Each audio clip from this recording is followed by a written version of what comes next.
All right, I am in historic Mesa at Cider Core, hanging out with the dudes from Cider Core. I've got AZ Beer Jedi here. Cider Core guys, thanks for joining us. It's pretty awesome. So, Absolutely. You guys want to introduce yourselves? We'll start with you. My name is Jason, and I'm one of the co-founders of Cider Core. I'm Josh, the other co-founder, And we are Cider Core. and we are Cider right. Core. And I'm Stefan, otherwise known as AZ Beer Jedi, and I'm just here hanging out, He came here for the free cider is really what it Free was. cider. Yeah. sampling and promoting. You saw him stumbling down the sidewalk and like, He'll leave as soon as the sample cups are gone. yeah, exactly. I see a few barrels, so we're gonna be okay. Yeah, all right. I think we'll be good for a little bit. Yeah. So guys, thanks for joining me. This is pretty awesome. We've been excited to do this. Absolutely. Thanks for being here. Yeah. Thanks for coming out. Yeah. So why did you guys get into cider? Yeah. Why did we get into cider? Do you wanna go on war? Sure. Go on war. Or do you want me to share? You can share it. All right. In 2012, Jason was deployed with the Marine Corps in Afghanistan. And while he was there, he hit 2 IEDs and suffered 2 traumatic brain injuries. So when he returned, I was kind of going through a lot of brain doctor appointments, a lot of trying to get everything sorted out, going through the medical retirement process. And during that time, I owned a brand development company. And so I could rearrange my schedule to kind of do whatever.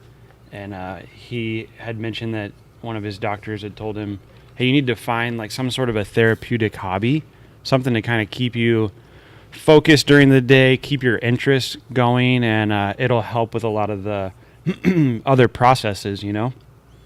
And while he was gone, I had done a little bit of research on what to do as like a support person, a family member, being a brother, and not really knowing anybody that's been in the military or been in war.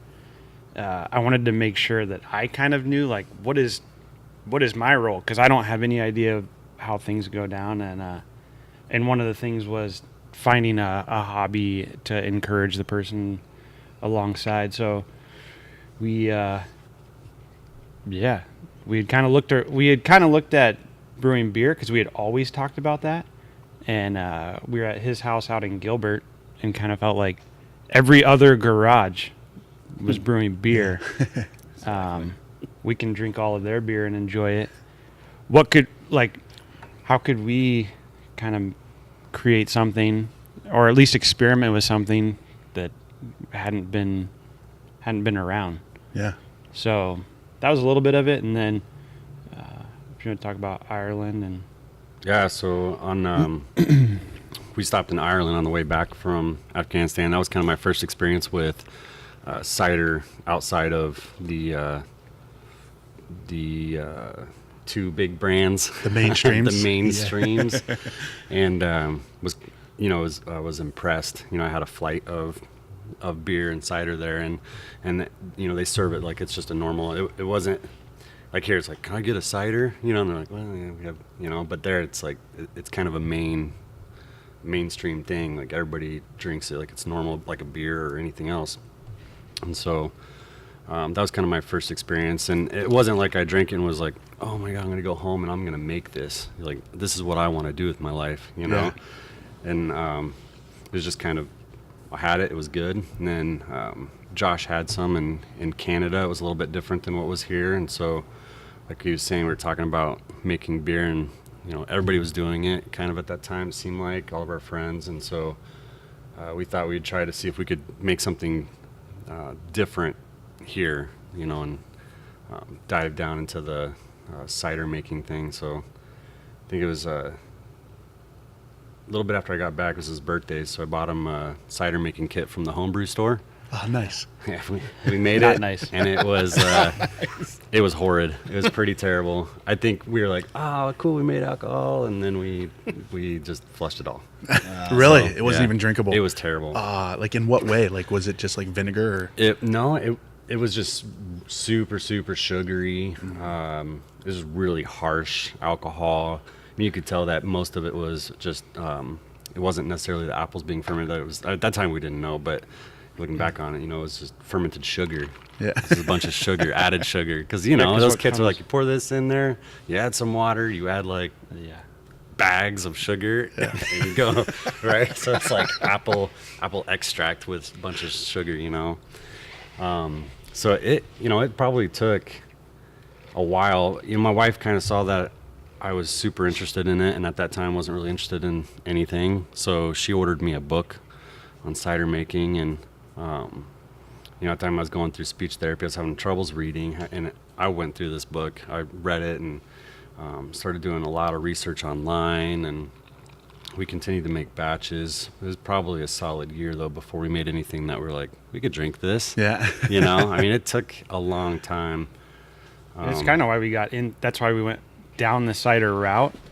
Was there was no existing like recipes, like in beer making. There was no like do this and do this, And so for us, it was kind of like that's the best hobby to have is when you're just walking down a path trying to figure out what are we doing. It's a lot of trial and error. Yeah, for so you guys. we had that Yeah. homebrew kit and it was terrible, and like the next thought was, okay, that's a good start.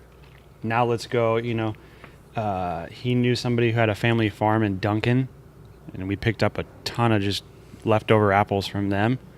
He built a press and That's cool. pressed it, and so it was like just constantly like, okay, that was terrible. What is this? Okay, that was a little bit better, but it was still terrible, and it was different, and just kept rolling. And so the experimentation of it is what really made it like the most interesting, because we Yeah. didn't know where we were going, and a business was not the end goal. It was just the fun of being together and the hobby to really like help him. Yeah, at that keep time rolling, it was really like, okay, like you were saying about the recipes, the main cider producers weren't really saying like what they were doing. Yeah. And it was just like, okay, Nor did you wanna know. take apple juice and you just throw yeast in it, add some sugar to it, so you got can a have lot of- more you alcohol. reached out and and that got was vague answers. that's what it was. And you have a science background too, right? So Yeah, you kind of understood that part of it. We'd been doing so, kind of what he was saying about doctors. My therapist saying like you need to do something like a hobby. Since I was wounded, I had 100% GI Bill, so I was like, well, I can get paid to go to school, and so what am I going to do? I just got my degree before I went overseas, and it was in fire science emergency management. And I was gung ho to be a firefighter, and went through the intern academy, and I knew that I couldn't have somebody else depending on me to save their life, if it were to ever come to that. And so decided that I shouldn't pursue that. But what do I do? Well, I've always had a garden in my backyard, pretty good sized garden. And I'd heard about horticulture therapy, and so I knew if that's a real thing, and I love being in the garden, it was therapeutic for me, that maybe that would be my future, And so everything kind of started merging together. Went to school for sustainable horticulture, and it was like learning more and more about plants. And the more I learned about plants, the more I understood what was happening with the ciders. And the more we got into the sciences, then the more I could kind of change the way that we were doing it, and my understanding of, I did biochemistry of yeast, so I really understood what was happening from fermentation aspect, and so that really helped us refine, like between years 2 and 3, like we changed dramatically. It wasn't just and still at that time it wasn't like this is what we're gonna do, like if we're gonna open up a cidery, and it was more just, it was getting more exciting, getting deeper into building flavor profiles and understanding really what was happening from the science of it, Right. Yeah. And that's really interesting too, because like you understood the process behind it. It's not just follow these steps. Okay, now what? Okay, maybe I'll switch this ingredient. Like you understood like the science behind it. That's pretty awesome. Absolutely. Yeah, it's like far beyond. It started to come far beyond like this. Okay, we know what yeasts we like and the flavor profiles that they put off, and it makes it taste good, so let's just keep doing that. But it took it from there and just kept evolving it into knowing basically the science behind the like entire process. Like, this is exactly why this is doing this. This is how we should be treating this and this, and he just took it and started creating procedures of like, this is how we are going to get the best possible fermentation and then moving from there, Yeah.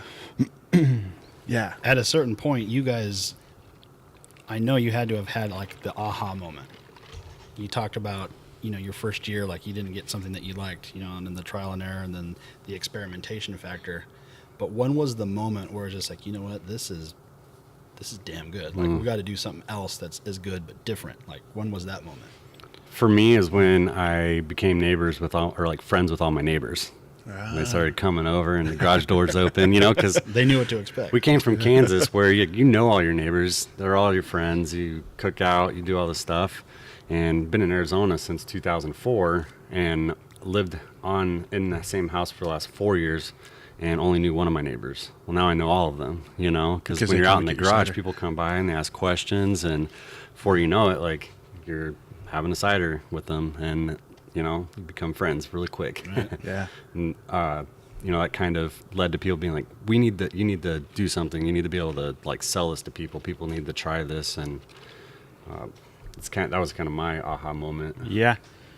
I don't know, because you're so wrapped up in the hobby of it and the fun of it that you kind of have all these different moments. But I think the biggest aha moment for me was when we had a friend who was like, hey, I know somebody at Fox Restaurant Group. Would you guys be interested in putting your cider before them, And like Jason was saying, like, we didn't have a business. It was a hobby. But there was some, like, as things go and you start to like the product, friends and neighbors are starting to like it. There's a part of it where a little bit of ego maybe is you want to hear from somebody that you don't know and who is legit in the profession and can say feedback. Yeah. And so I think we did about 10 different flavors and we bottled them up and took them and did this meeting with, it ended up being a beverage director at Fox Restaurant Group. And we sat down and he started tasting them, and it's like not a lot of feedback, just kind of asking a lot of questions. And we hadn't been in that environment before, so we didn't really know what was going on. And A little intimidating.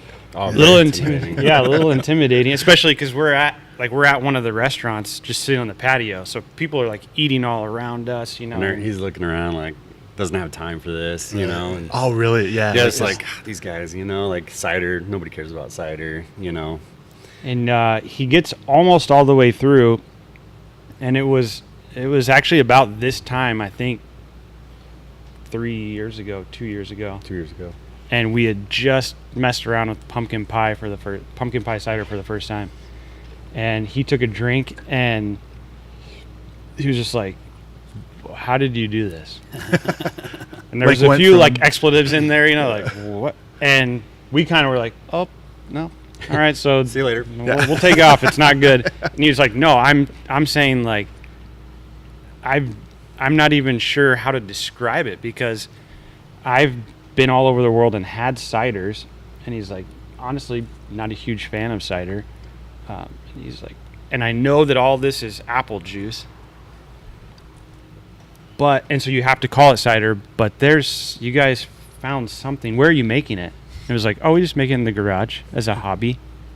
And the look on his face and kind of the response of like, as soon as you can figure out how to do that legally, I would love to get it. And can I have 10 of those pumpkin pie bottles to take to my Thanksgiving event? Wow. And so leaving there, it's kind of an aha, but it's also like what just happened? I guess we need to figure out what it means to start a business. And so that was kind of, for me, that was the aha moment. Was here we are stepping out of the garage environment and just having fun, to somebody saying like, I enjoy the taste of this. And that slowly becomes your goal, in the business part of it, is like, you just don't want to make some product that we can get out there and that makes money, But like really, here we are at a picnic table, and this is the goal, is that people are able to sit around and like drink things and say, I've never tasted anything like that before.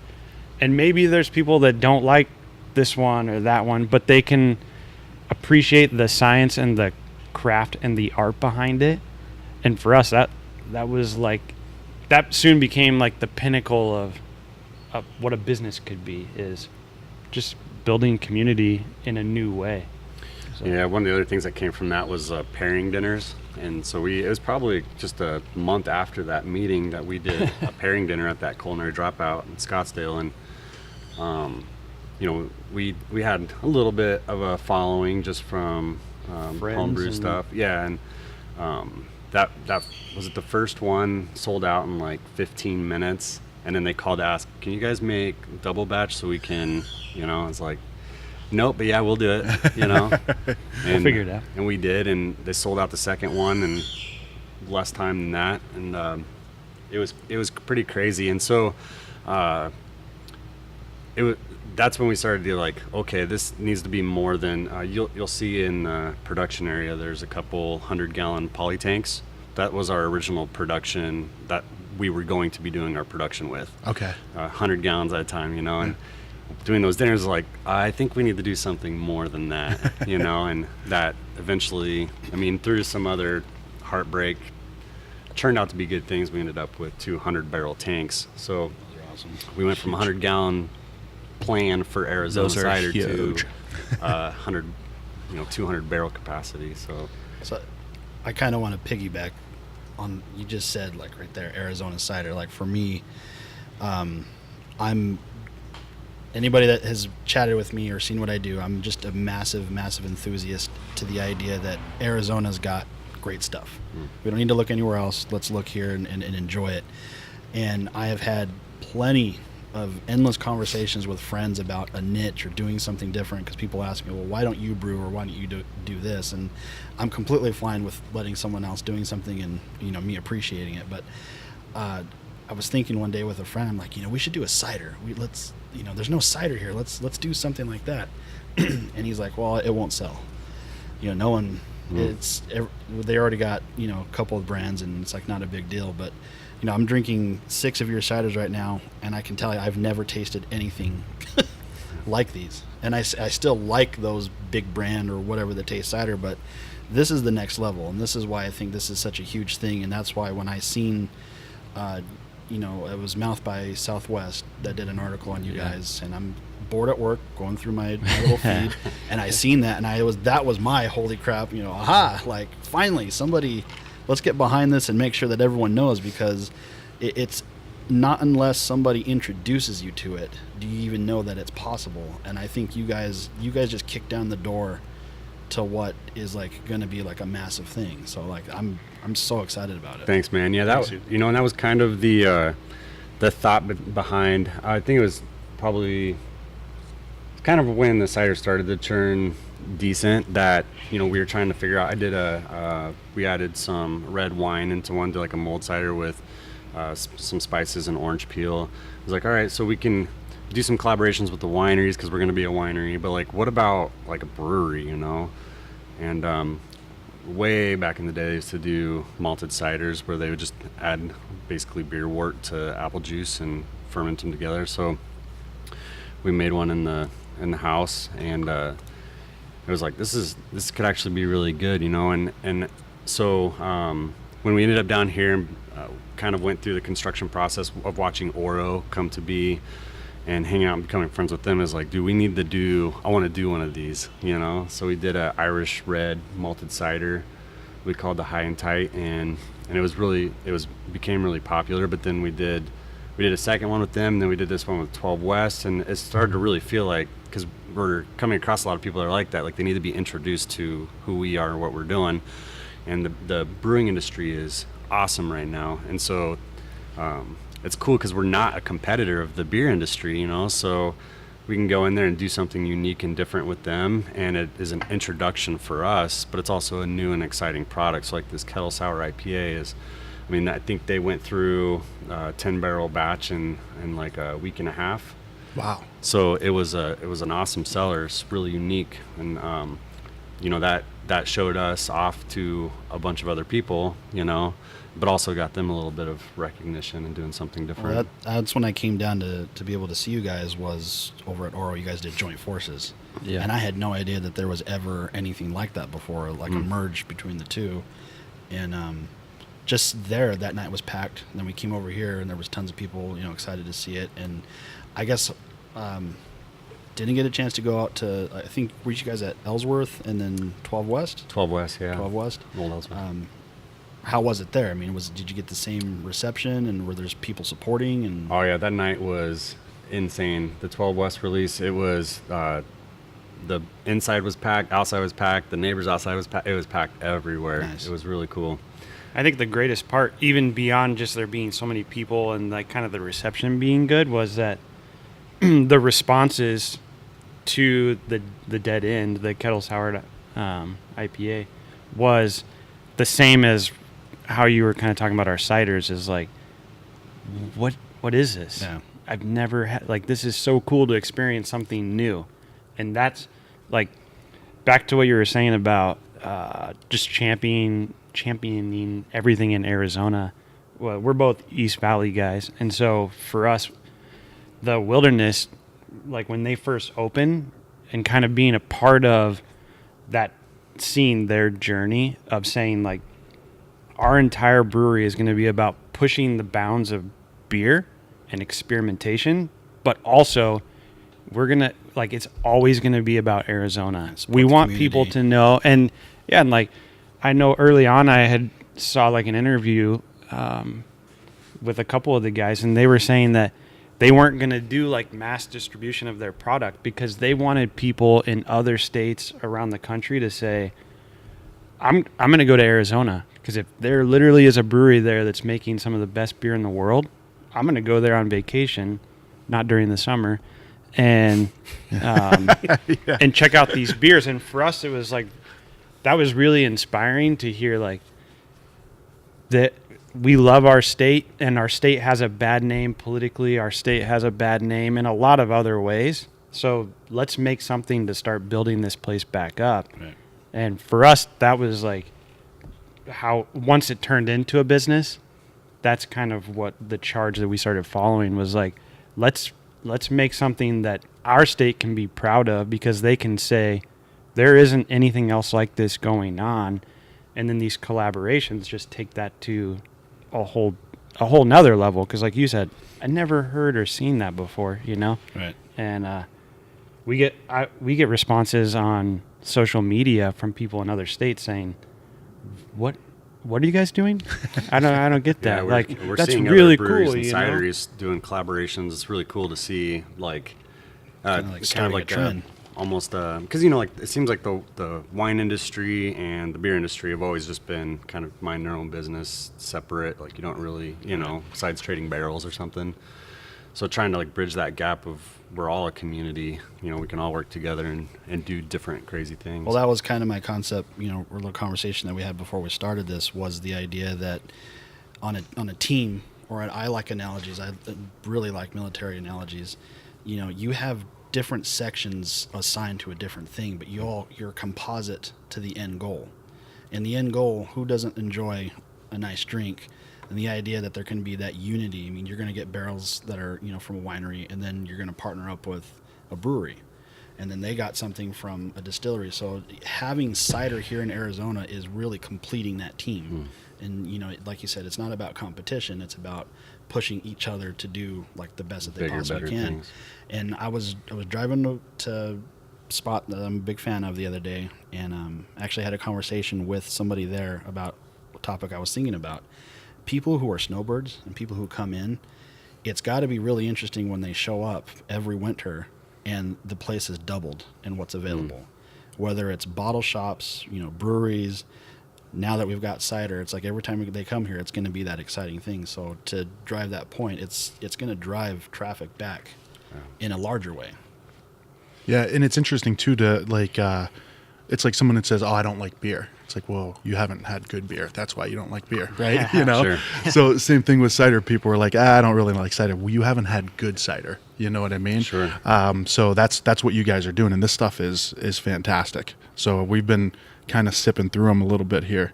You want to run us through what we're doing? Yeah, so we have 6 different ciders. The first one is kind of our take on a Moscow Mule inspired cider. We call it Camouflage. I love that name And too. it's got 30 pounds of ginger, cara orange, and some lime zest. The next one I think is a cold brew infused. We did a collaboration with Provision Coffee. Took some of their cold brew and pushed it back in, so it's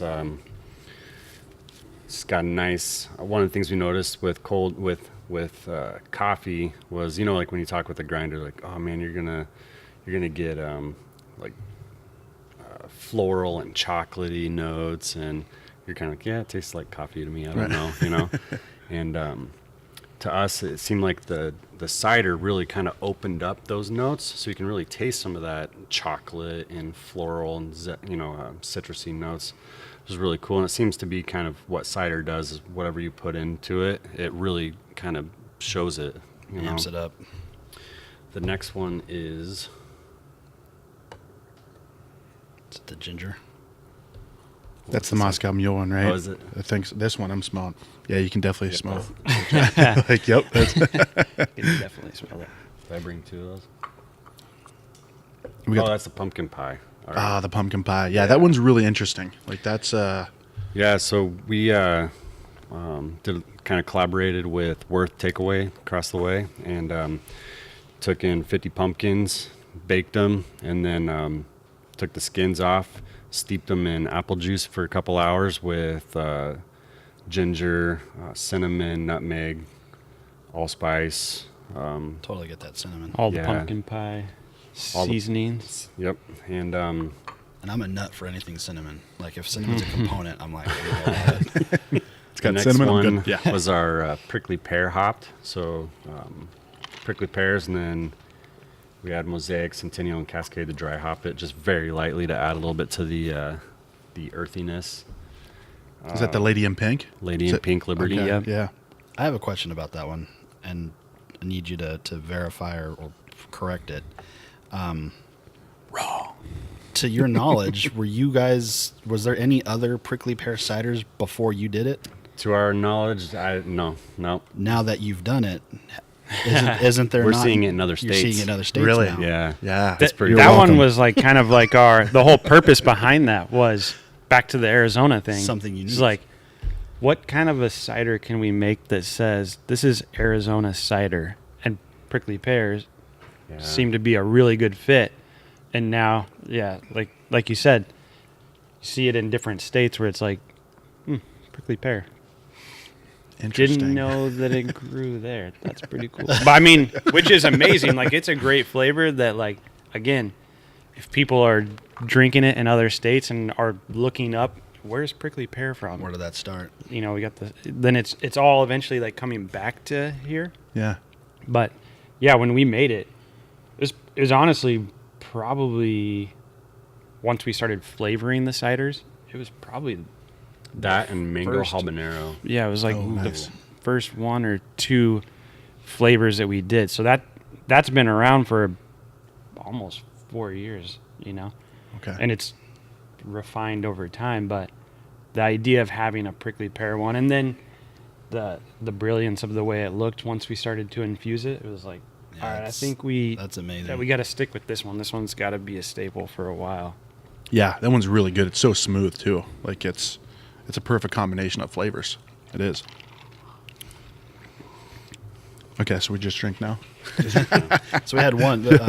What was left? The 12 West. Yeah, so then it's the Kettle Sour IPA malted cider.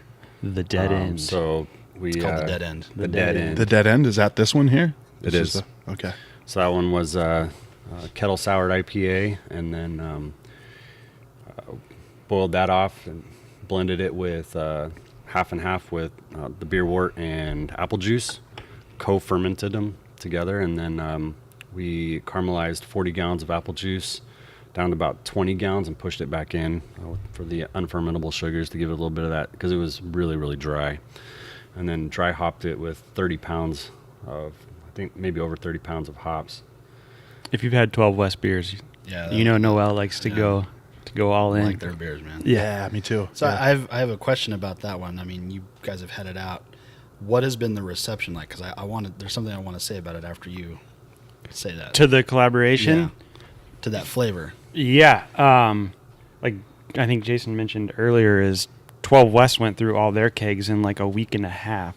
Old Ellsworth was hitting us up asking if they could buy some of our kegs because we don't have a tap room yet, saying like, hey, could we get some of those kegs because it's flying off.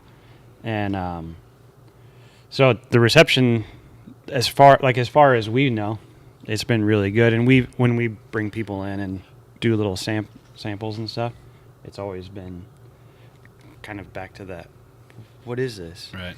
Like there's initial shock of, I don't really know how to describe it. And then as they sip through a glass, then it's like, can I have another glass? Yeah. Yeah, absolutely. And it's 8.5%. So Oh, really? Yeah. Okay.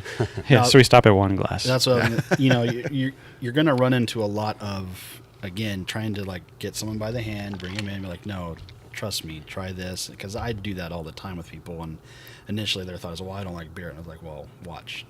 Let me show you why you're wrong. One of the biggest trends right now, and I always joke that I'm like a trend and a half behind the beer community when it comes to flavors and things like that. Not in fashion, though. Any event that is built around gozes or sours, it's been amazing for me to watch like how many people lose their minds over that category of beer, and that's going to be the ultimate. Like this cider is awesome. Thank you. I don't even. No offense. I don't want to call it a cider like you just said because it's like nothing you've ever had before. So. Yeah. Yeah. No, it was for us. It was a lot of fun because we kind of instantly, when meeting with Noel, realized that kind of his goals in his beer and our goals in cider were very similar. And like Jason was saying, when you're kind of on the outside of the brewing community, because we're making cider, there's not like a competition feel. And with Noel, from kind of day one of meeting him and just sharing what we're doing, he was so like excited about the craft, and the science and the time, and appreciated what that. could be produced. Yeah, then he was kind of the one that was like, we need to get in the lab. Let's get this going, let's get things rolling, and jumped on it. And yeah, they've been great to us. We're excited to get them down here. That's kind of where the connection came from, was the 12 West downtown Maine. But yeah, the product, it was cool. It was cool because it was one of those things when you're experimenting, just like we were at the very beginning with cider. You start making something and you don't know how it's going to turn out. Right. And I think even on the first day, Noel's like, okay, so this is either going to be really amazing or this is going to be one of the worst things that we've ever had. and you don't know, and so it's this anticipation. And even trying it later on, it was like, it still needs something. Like it's really good and it's almost there, but it still needs something. And so Jason was like, well, why don't we almost caramelize a bunch of the juice and push it back in, and it'll just help it round out. And as soon as we did that, everybody was like, that's it, there it is. And so we were excited. And 12 West had kind of the initial launch party, I guess, and to see that support. And they already have a community that trusts the beers that they make, and to see those people welcome us in and not have the, oh, is it cider, but just drink it for what it was and appreciate like that it was crafted really well, that was great. Yeah, that's awesome. I'm a huge fan of smells too. Like I'll sit there and smell a beer for like an hour before I even drink it. And the nose on this is awesome. It's got almost like a northeastern style IPA kind of Almost like a fruity yeah element to it. Yeah, it's so good. Yeah, I've never had anything like this. Like, so it was just, yeah. Cool. So I'm one of those people like, what? That's- Like, what? Yeah. Yeah, like if nobody explained it to you, because that happened, like it got so big. We thought, oh, we'll cruise around and we'll explain to people what it is, but it got so crazy, and then people are drinking like, I don't know what to think. Like, wait, is this supposed to be cider? Is it a beer? Is it a, sour? Not really sure. I'm so what to think of confused. it. Yeah. That's good though, because what that's doing is it's causing people to rewire their perception, because when you hear cider and then you sip and you're not getting cider, you're challenging that boundary of, okay, well, the preconceived idea, I've got to toss that because I like this. Sure. Well, and that that kind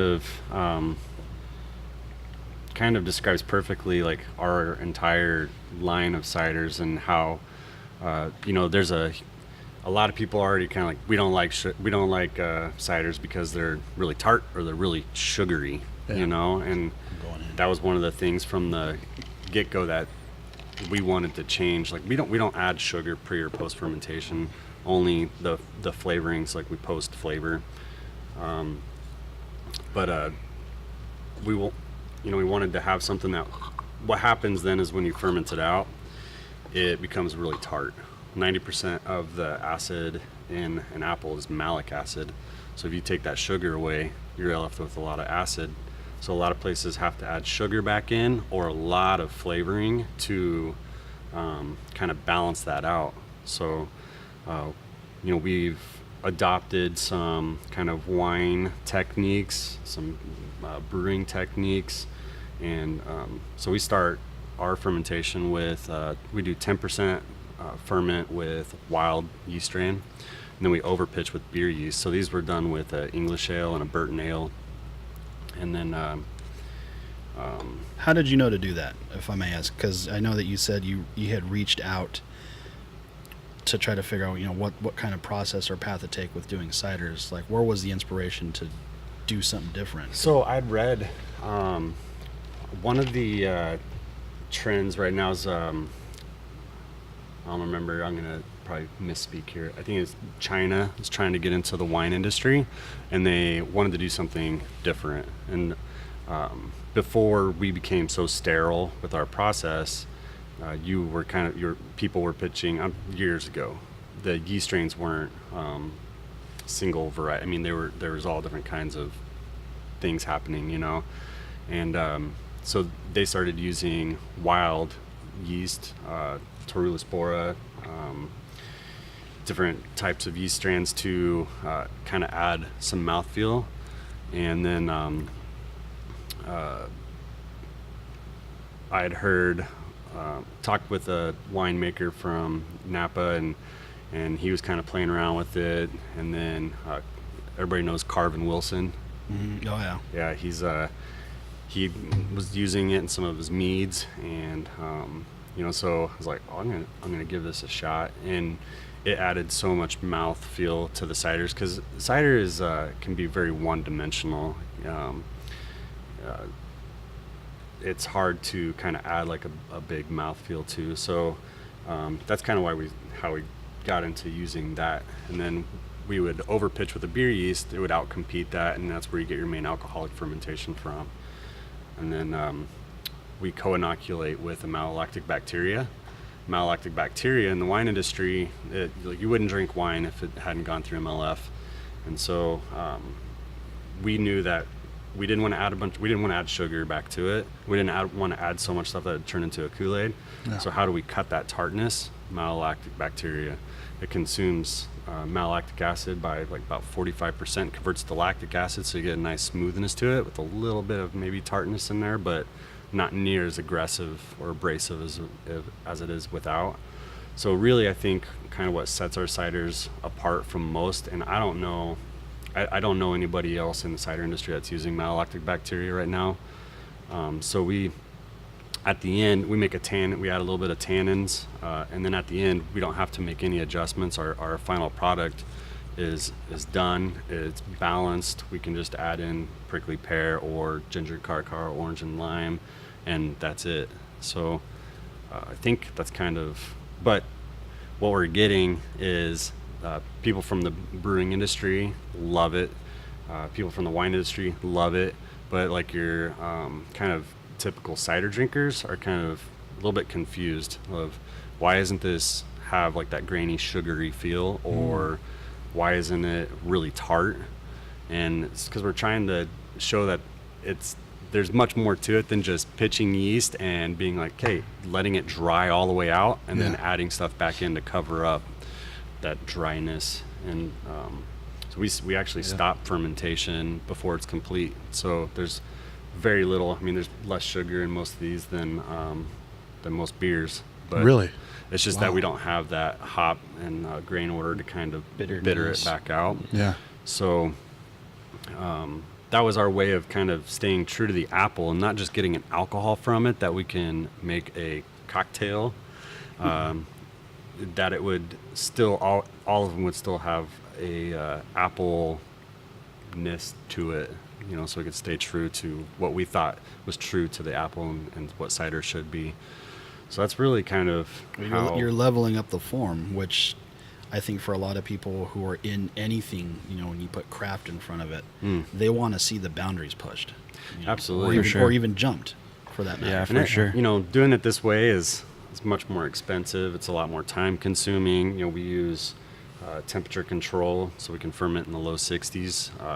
Apples ferment really, really fast. It's a real simple sugar, you know. So our fermentation, instead of it being like 2-3 days, we take it to about 2 to 3 weeks, and just really allow yeast to add a nice, profile to it as well. Yeah, definitely. Yeah, from day one, not being guys who are raised on an orchard or even really being cider drinkers, the kind of route that we were trying to go down in the hobby making was in craft beer and in really good wine. It's the well balanced that you appreciate, because when it's well balanced, then you can get all of the different flavors. When somebody makes a really well balanced stout, then you get to experience the little coffee notes that they put in, or the little vanilla bean notes, right? And in wine, it's the same thing. In cider, when it's either really dry and super tart or really sweet, you get like whatever the flavor that they put back into it, you can get that, or you can get like a punch in the mouth from the dry and tartness, but you don't really get that well-balanced like entire mouthfeel where you could taste the apple, you taste some of the hops that are in there, you taste the prickly pear. And so that was always kind of the route that we were trying to go down. And it like became more scientific over time, you know, and now there's he's got like an incredible science behind why it is what it is. But it's cool to see that there was an idea for what it could be, and now there's a science to make it how it is, you know? Yeah. Well, it's been interesting. We've been putting out like how we're doing it, you know, like these are the things we're using, and we get a lot of like, you shouldn't do that. Like people are going to, well, we want them to, we want it to be pioneered further. We want people to say like, hey, you guys need to add this. Oh man, that's cool. You know? Yeah. It's a community, and it only gets better by like sharing your process. Yeah. And your ideas and brainstorming more. And like, it's not a secret. Because everybody's going to add their own thing at some point to it. Exactly. And then you want to see that. And actually, I wanted to use that to ask you, you know, we're looking at and tasting 6 incredible, we're going to call them ciders. What's your recipe book look like, as far as like, do you have a roster of like 100 recipes that you're waiting to unveil on us? We did. Yeah. We did. So going from, you know, 5, 20, 100-gallon batches to 100 barrels, 5,000 gallons, you know, 100-barrel batches it's incredibly different. And even breaking it down and doing 15-barrel like post-flavoring, everything has changed. So we have a book of flavors that we want to get to, but now trying to figure out how to get back. So like we're still, even with the prickly pear, we're still kind of trying to find that balance of like how much prickly pears do we need, or how much hops, you know? So like our first one was with maybe like 2 pounds of hops. I was like, well, there's no hops. And then it was 5 pounds. Like, well, maybe we need maybe we need 10, you know. So trying to figure out like that balance, and since we don't have the money to just like flush product, so people are going to get to experience it getting to where we feel is, you know, mastered flavor profile. So And that's part of the fun. Someone like me, I always say that I'm like the worst brewery fan or supporter because I'm always chasing what's next. And when a brewery will release something and say, well, we just added these hops or we did this, that's what makes me go back. Okay, I want to see what's To like an existing beer. existing beer that I already know was good. I liked it. Yeah. And instead of chasing something different, I get to chase that different version Sure. of it. Well, and you know, these will always be changing. Even the prickly pear as a staple will always probably be in here, but it's always going to be different because we're dealing with fruit, you know. So we maybe use the same varieties of apples, but that season, it's just like wine, is going to be a little bit different. And using the wild yeast strains is always going to add a little bit of different, you know, whatever to it. So yeah, that's going to be different. And then our kind of our recipes are going to evolve over time. You know, it took 3 years to really have that recipe book of like, okay, this is how we're doing it. And sometimes we'd even tweak those, you know, but we had them to where it was like, cool. So it's 10 times the size. We're just going to add 10 times as much. No, it doesn't work like that. You know? Yeah. Yeah. Well, in most cider houses, right? Cideries, is that a word? Cideries? Cidery. Cideries, all right. Are in orchards. So you guys being in this facility is something completely different too. Yeah. Yeah. So as We're so urban. a horticulturist, I was like, oh man, we're gonna get this land. We're gonna put apple trees out there. We're gonna go out to Duncan and we're gonna buy all these apple trees. And then the realization of, well, there's only so many varieties that grow really well, and most of them aren't And our wives don't want to live in the middle of nowhere. aren't You don't really wanna the go apples we want to use. That kind of, you know, we had to make some adjustments to that and say, you know what, like, we're going to get apples from one of the places known as like the best apples Best apples in the world. best apples in the world. Yeah. So, you know, Yakima Valley is where they come from, you know. So we have some, you know, we were able to do, fortunately, so since we don't add sugar pre-fermentation, if you were to just take apples and press them like normal dessert apples, you'd probably end up with like a 4.5-5% alcohol content. So that was kind of one of the reasons why a lot of people add sugar pre-fermentation is to get up that ABV. But since kind of moving our thoughts to getting apples from a producer, from an orchard, it was like we can pick some of the apple blends to bump up that. And sometimes I would add a lot more malic acid, so kind of our process takes care of that. So we're able to bump up our starting gravity by our varieties and then not have to add sugar, which is great. But yeah. Yep. And so this is gonna be the tap room here. Yeah. So what? Love the huge flag right there too. Yeah. Yeah, that's awesome. We've got some barrels here. So this place is huge. What, 4,500 square feet? Yeah. Yeah, and it's an old building too, right? Yeah, it's very old. Yeah, It's historic. historic. It's Yeah. historic. It's 1970. truly historic. The first aerial pictures I was able to find was like 1917, I think. So this building has been here. I mean, when we first came in, it was a lot different. You could stand in one corner and see across the entire building. There was just one little room up front. So it's been through a complete renovation, that's for sure. Some of the walls were adobe. Really? Yeah. Wow. So they had a guy come in and chip out each block. It's like that big, just solid adobe. So yeah, it's changed. It's changed quite a bit. Yeah. But we tried, like with the walls and stuff, we tried to leave a lot of the history here, the floors. You know, that was important to us. Oh wow! So looking at a picture here, and those are the original walls. If you guys had to knock that out. Yeah. Let's see here. What else? So we got a picture of the inside. Yeah, couldn't have adobe in here with any sort of liquids being made. Yeah. Interesting. Wow. That's huge. Is this a standalone building? I only came in from that. It is. Side. Okay. Yep. Yeah. Wow. So you're gonna have a tap room here. You guys are putting in the bar right now. So that's going in. Got some beautiful hand-torched picnic tables, right? Yeah. One things you learn really quick with opening something like this, unless you have the money just to pay people to do it, is you become a handyman really quick. Learn how to weld, plumb, electrical, solder, you name it. You got YouTube University. Yeah. Well, that's like I was gonna say too. That's kind of the whole craft of it too, right? Like a lot of breweries, that's what I love is they're putting their heart and soul into this. You know, Yep. it's not like, hey, here's some money, build this for me. It's like, no, I'm doing my normal job and then I'm coming here and working long hours here. So you guys are, I mean, all this, there's just so much heart in it. Yeah, I mean, we spend a lot of time in here, but it's also been really cool too because I think when we first started kind of going around introducing ourselves to breweries, like everybody's kind of unsure. But now that we've found a home, became good friends with Chuck over at Oro.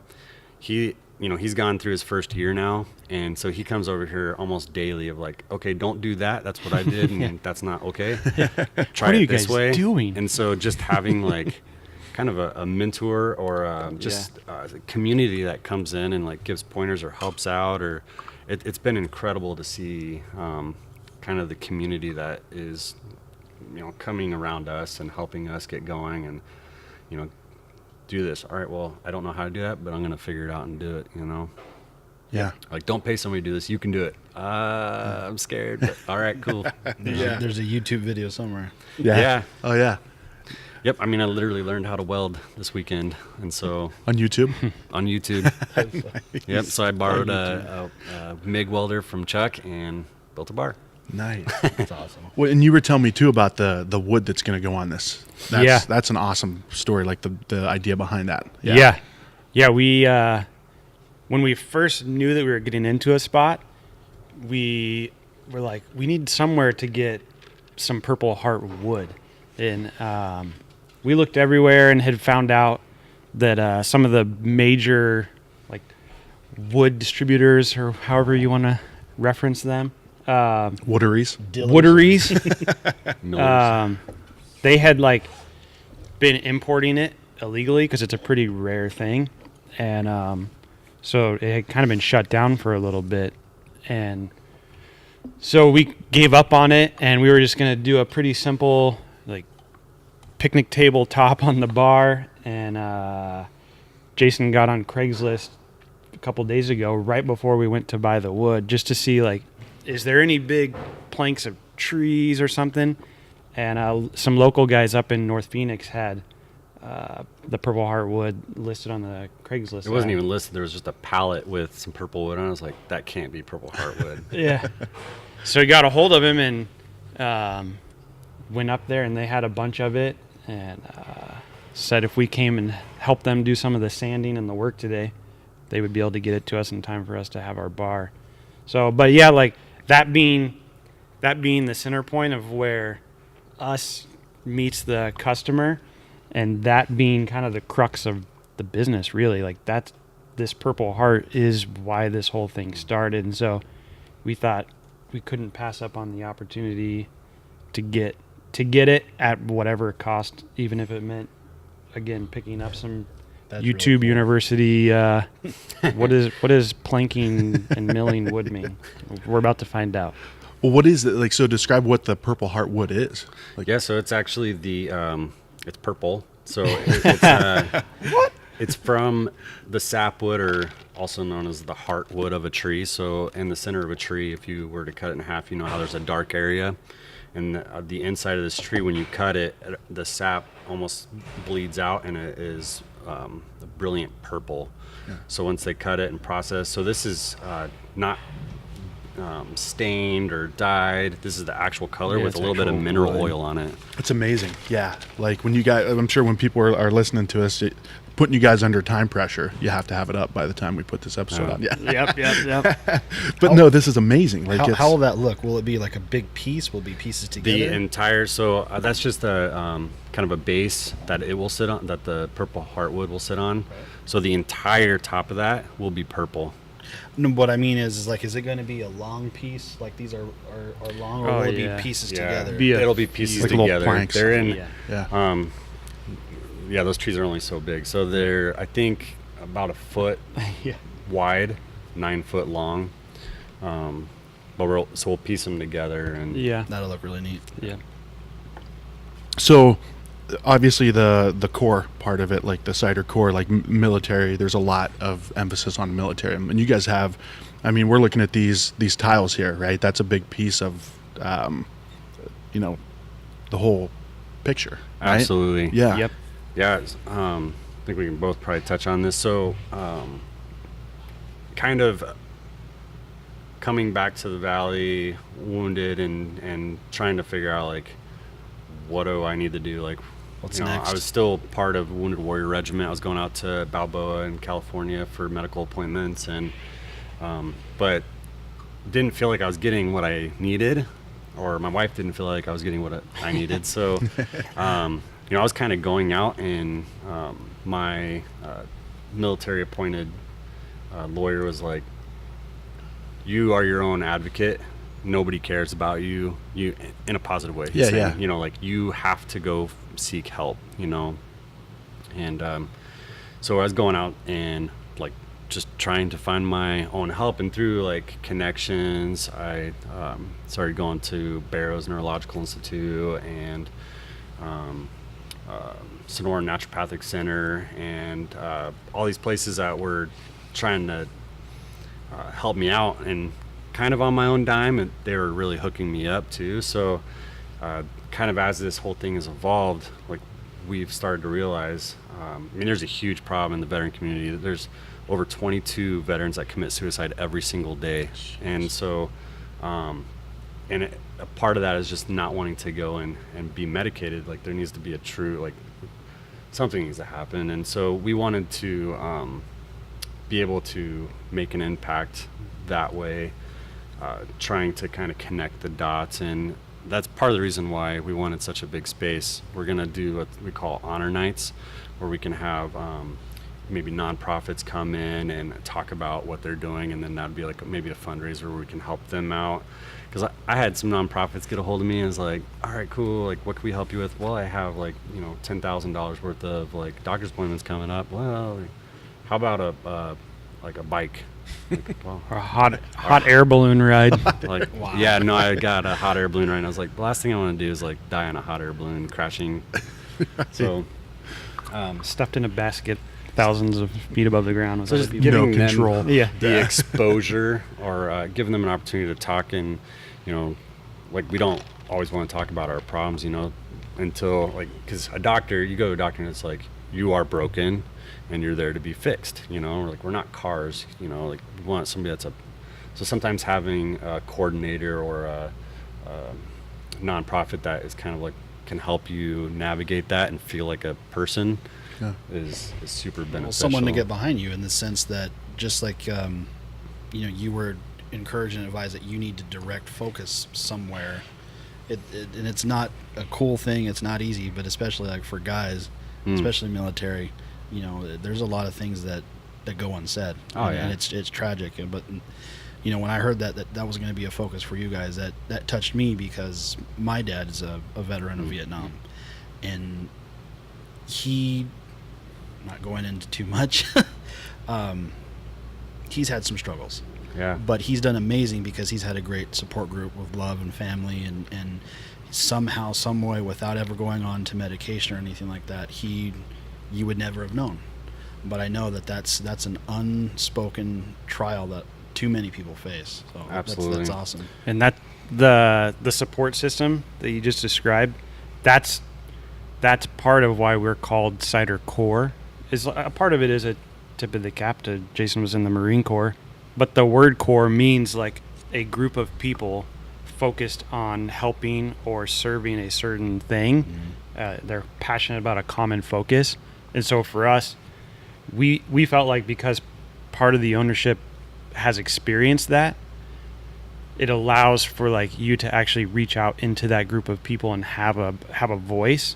And so, as you see, I think it was in 2013, there was a thing released by the Arizona Republic that 86% of all homeless people that you saw in the valley had served this country. Right. And so for us early on, that was okay, how can we take what we're doing and use our platform, because we have a completely different audience, of craft drinkers. How can we take our platform and build a core who is like committed to saying like, this has to stop. These people are fighting so that we can have bars, so that we can have these different jobs, and they're coming back and now they're standing asking for help because they don't have support systems. And so how could we, like Jason was saying, we got a bigger space. It costs us a little bit more to have a bigger space, but the space is really like the heart of who we are, because this is where that core support system for all these people that don't have that support system, this is where we want to build it. And this is where we want to give a platform to the nonprofits that they know what they're doing, but they don't have a platform. And if you don't have a platform, you're not going to get donors. So how can we pack this place out with 300 people on these honor nights, help build this core that says like, I appreciate what you did. I want to be a part of making sure that like these organizations that are helping support you are supporting you. And like even being able to bring in sometimes people like your dad, and be able to bring them in on those nights and just let a group of people, let them be honored by a group of people, let them know that they're appreciated for what they did. And then, so like kind of our little slogan is drink great cider, honor great sacrifice. So we want people to be in here like loving and drinking these different things and experiencing that and celebrating these guys and women who have put it all out there, That kind of bled into this tile campaign that we were doing, and is that we wanted people to like they could get a tile, have their name engraved on it, and it was kind of their way of saying like, we support this, we're behind this, we're a part of we want core. To see the change. We want to be a part of the core in some way, shape, or form. Provide that support, even if it's just in spirit or if it's just moral support. That goes, not to take away from any of that, but I've always told people it's amazing what you can do when you get a pat on the back. And it's just simply, hey man, we appreciate you, we couldn't have done it without you. That goes so far. Absolutely. And then when someone feels forgotten about, it's a very ugly feeling. Yeah, you're right. Yeah, you were saying too, even just having this door open, having this huge flag, you've attracted some people coming in, right? Absolutely. Military veterans just kind of walking around the neighborhood. Yeah, the last 2 weeks, just kind of working in the tap room, we've had the garage door open, and multiple people every day stop by and share their stories, and it's really exciting to see, because they're not necessarily always people that you would think are going to come in and drink ciders, but there are people that are going to come in and share their stories for real, and they're worth being heard. There's an element to that. I'm sure it's got to be exciting for you guys, because you hear the cliches, quality versus quantity, and it's been said before, and I can attest to it. The help that I've received, me and my family and my wife, beer drinkers, or we'll just expand that to craft drinkers, are the best people. So just the focus and refocusing that on what you guys are doing, what might seem like a little bit of support is probably going to be more powerful, like you said, than versus an organization that doesn't know or how to get that exposure. It's going to be huge. Absolutely. For sure. Huge. Yeah, I just did a Trump there inadvertently. So coming up, this is going to be this Saturday, November 11th. November 11th. Yeah, is going to be that's the grand opening. Yep. Yeah. So yeah, there's the East Valley Veterans Day Parade is in downtown Mesa, and actually ends here on Robson, the street that we're on, just on the other side of Maine. But we wanted to take advantage of the opportunity, I guess, to make sure like that our kind of launch into this was that. Was the story, was the brand, was that people knew why we're here and why we exist, and no better day to do that than Veterans Day. And Yeah, so we're gonna open up before the parade and be serving some coffee to all the old veteran guys. And, Like the coffee cider or actual coffee? Actual coffee. Yeah. Yeah. Hey, take this over to the parade. If you make it back, that'd be great. And then we'll be doing like some just hot mulled cider just to get people like something to know, like, hey, we are here for our cider, but we're also here for the community. Right. And so give people something that's approachable if they're not into alcohol or maybe shouldn't be drinking alcohol, or our children. And and then just kind of, as soon as the parade's over, be asking people to come back, and we'll be honoring and celebrating veterans all day, and then just pouring all the different ciders, and we'll have some different food for lunch, different food for dinner. Just try to. So I think, and I don't know if the terminology is correct, you guys were saying kind of like an open house type. Does this coincide with being open, or is that a little bit later down the road? It's so it is sort of an open house, maybe not your traditional open house where it's like, hey, here's some free stuff, but kind of a soft launch into like float opening. Yeah, and it's kind of been a back and forth thing of trying to figure out what's the best to do, because we are, like Jason mentioned earlier, we're hustling to get the product out, but we also really want to start building this place, the heart, you know. It's just us. It's just the two of us. We don't have any hired cronies helping us out. It's just we're doing like it as fast as we can, but with four hands, we're doing what we can. And so going forward, we'll probably let people know on that day, on Veterans Day, like, hey, going forward, we'll be open these days every week. You can come hang out, fill up growlers, have fun. But then we'll do a grand opening to be announced, where this place is open every day for people to be in and out, having a good time. But very cool. Until then, you guys there's a waiting list pretty much from what I've heard, right? For you guys being on tap. I know you're with Fox Restaurants, but there's also, you guys are high demand. Yeah, we currently have our ciders in around like 40 different places around the valley. Already. Yeah. And that's everywhere from the guys out of Old Ellsworth and Queen Creek. Yeah. All the way over to West side. Ground Control and State 48 out on the west side. And then have made some trips up to Prescott, the Park Plaza guys. You are in Tucson. All the way to Tucson. That's what I was telling you. I was showing my cousin that you go to Tap and Bottle. Yeah. I got it. Taking a little bit of the Sun Devil country down there. It happened really quick. Yeah. Everything kind of happened really fast. Yeah. It was. Yeah, and that's back to there's only two of us, you know? Yeah. So driving, sales, delivering, all these different places in the state, in the city, and continuing to make it and make it better. When the time comes, I know somebody who likes cider and would love to work for a cidery. Yeah, I mean, as you can see, the 100-barrel fermenters are empty right now. So we've gone through that in the first. We have a little bit stored until we get our next batches finished, but I don't look at them as empty. I look at them as ready. Ready. Yeah. They're ready. Yeah. They're ready. So, guys, before we wrap it up, is there anything else you guys want to add? Man. Drink this. I don't know. I mean, thanks for coming out. Yeah, we appreciate you coming out. Yeah. First time on a podcast. First time? Hi, everybody. Yeah.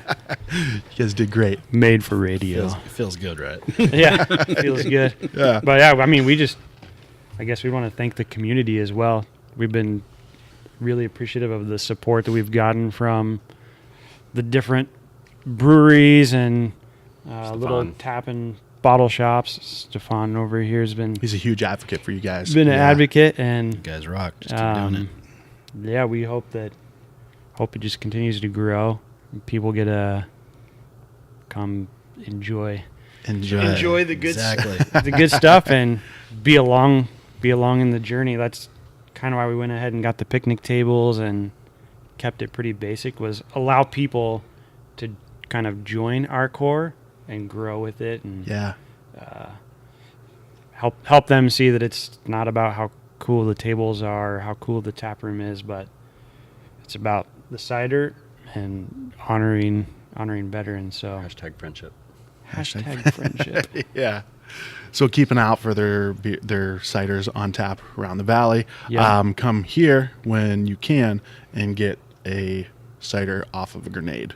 Right? We got grenade Yes. tap handles. Yeah. Those are awesome. Yeah. And I guess the only other thing would be on Saturday and going forward, these tiles will always be available to people. Like, this will be on the wall behind the bar. So there's a lot of space for these tiles. You can start adding those in. Okay. Yeah. And so a lot of the money that we raise with this, there's different levels at which you can, it's kind of like a membership program. And like Jason was talking about earlier, this is kind of like allowing people to say we're a part of this core, this group of people that are committed to these honor nights and honoring people. And so those will be available until the wall is full, and we'll use part of the money from that to really make some impact in the community. So yeah, if you're here on Saturday, ask. Yeah, so we have a higher level that you can get in on this tile. Okay. And what that'll entail is our barrel and bottle program. So we're currently fermenting in most of these barrels, and we'll be aging in some barrels too, some other stuff. And if you're a part of that program, you'll get special releases that won't go to the public. So Sold. it's just kind of like adding, like Stefan was saying earlier, like pushing the bounds and continuing to push the bounds, not kind of be like, okay, so we have these ciders this way and this works perfectly, but how can we take the science that we have in creating these and now add in that into barrel fermenting, not just barrel aging? How does it grow to apple wines? Like, it's just still where it's uncarbonated, and really getting to experience a totally different element of what cider can be. But yeah, that's a part of the tile campaign. So You're ruining my plans to try to move to Oregon. I'm gonna have to stay in Arizona now. Really? AZ Beer Jedi Too going to bad. move to Oregon It now? was a thought. Oregon Beer you could be Jedi a, just doesn't you could sound be a right. snowbird. It Look at you. It retires if I ever left, but I'm not going anywhere. Yeah. It was funny when you were saying about filling up the wall. Jason looked up and kind of chuckled. He's like, that's a big ass wall. For sure. Yeah, but you guys get out there, get one of your tiles up on this wall. This is an awesome place, awesome cause. You guys are doing great stuff. So, Thank you. Yeah, and making great. Sometimes I forget. I'm like, oh, yeah, you guys make cider too. Yeah, those are great beers, man. Hey, thanks, dude. Whatever that is, it's awesome. Yeah. So you guys are at 31 South Robson Drive in Mesa. Website is cidercoreaz.com. Yes, sir. You guys are active on Facebook and Instagram, Yep. right? That's Yep. Angela back here That's Angela. from She Tin Can Marketing. Yep. Angela, you Yeah, wanna say there hi? she is. Hi. I'm behind the scenes. Yeah. AZ Beer Jedi. Where do we find you? Where in what process? I'm going to be here as much as possible. I'm probably Drinking? I'm going to beg to, volunteer, and can't work this out into a job somehow. But no, this is a big deal, and that's why I, felt very strongly that it's like, okay, we need to make sure that this is in the limelight, because it's I think in a big way, because of the cause and really the awareness that you guys are generating. Like you said, when you guys were getting into it, everybody was brewing, and it kind of becomes stagnant. You're excited, you want to support. Seems like everybody's got to kind of work out the kinks, and you go there and it's just like, oh, they only got one beer on, but you guys got 6 when you guys aren't even open yet that are amazing.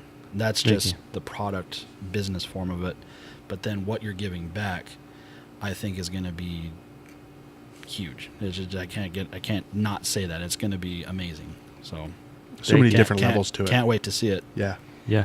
yeah, absolutely. So you're on Instagram sometimes? Sometimes IG? I might be on Instagram. I might be on Facebook sometimes, but You never know. Yeah, and AZ Beer Jedi has been doing some good articles, great articles for AZ Food and Beer too. So, good friend, good contributor. So, love this community. You guys keep it up. This is awesome. Thanks, man. Thank you. Yeah. Thanks for coming out. Awesome. Cheers.